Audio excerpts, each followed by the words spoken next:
My date and month and year of birth sound like this.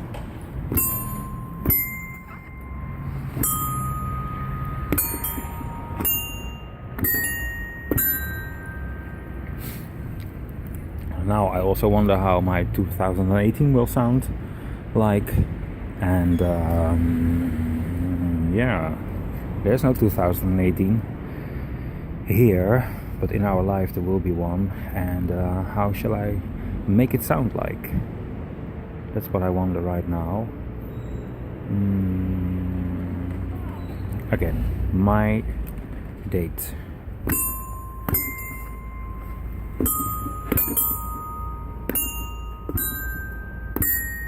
I got it wrong.